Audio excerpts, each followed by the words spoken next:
राधे राधे, जय श्री कृष्णा। माघ मास प्रातः वेला में आप सभी का बहुत बहुत स्वागत है।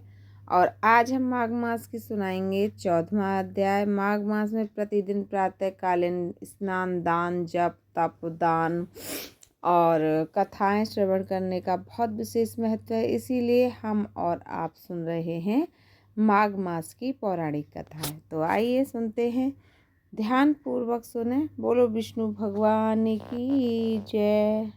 कार्तवीर्य जी बोले कि हे विप्र श्रेष्ठ प्रकार, किस प्रकार एक वैश्य माघ स्नान के पुण्य से पापों से मुक्त होकर दूसरों के साथ स्वर्ग को गया, सो मुझसे कहिए। तब दैत्य जी कहने लगे कि जल स्वभाव से ही उज्ज्वल, निर्मल, शुद्ध, मलनाशक और पापों को धोने वाला है।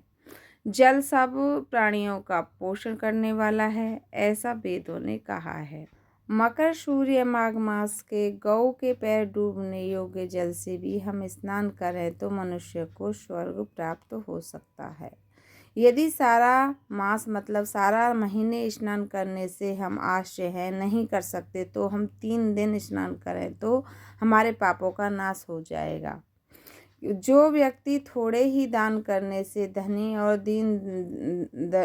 दीर्घ आयु होता है, तो 5 दिन स्नान करने से चंद्रमा के दृश्य शोभायाम होता है। इसीलिए अपना शुभ चाहने वालों को माघ के महीने में स्नान करना चाहिए। ये बहुत पुण्यदायक होता है।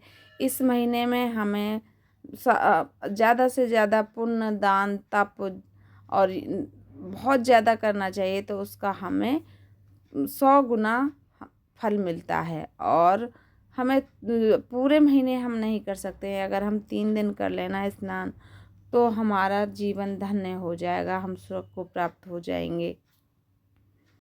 अब मैं आगे के नियम कहता हूँ। अब माघ मास में स्नान करने वालों के नियम मैं कहने वाला हूँ। अधिक भोजन का उपयोग नहीं करना चाहिए। भूमि पर हमें सोना चाहिए।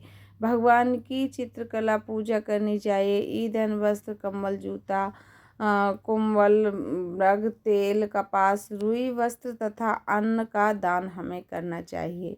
दूसरे ही अग्नि ने तपे ब्राह्मणों को भोजन कराएं और उनको दक्षिणा दें तथा एकादशी के नियम माघ मास का स्नान का उद्यापन करें। भगवान से प्रार्थना करें कि हे देव, इन स्नान का मुझको यथोवक्त फल दीजिए। मौन रहकर मंत्र का उच्चारण करें, भगवान का स्मरण करें।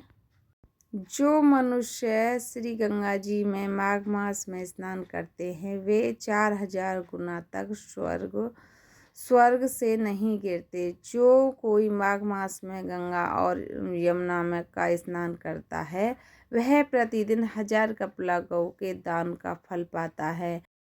बोलो विष्णु भगवान की जय। यह था मेरा 14वां अध्याय जो समाप्त हुआ। जिस चीज़ को भी मेरी कथाएं अच्छी लग रही हों, मुझे लाइक करें, सब्सक्राइब करें, कमेंट करें और करें शेयर। फिर मिलती हूँ मैं आगे किसी और कथा को लेकर, और माघ मास का 15 अध्याय लेकर फिर मिलती हूँ मैं आपको कल। तब तक राधे राधे, जय श्री कृष्णा।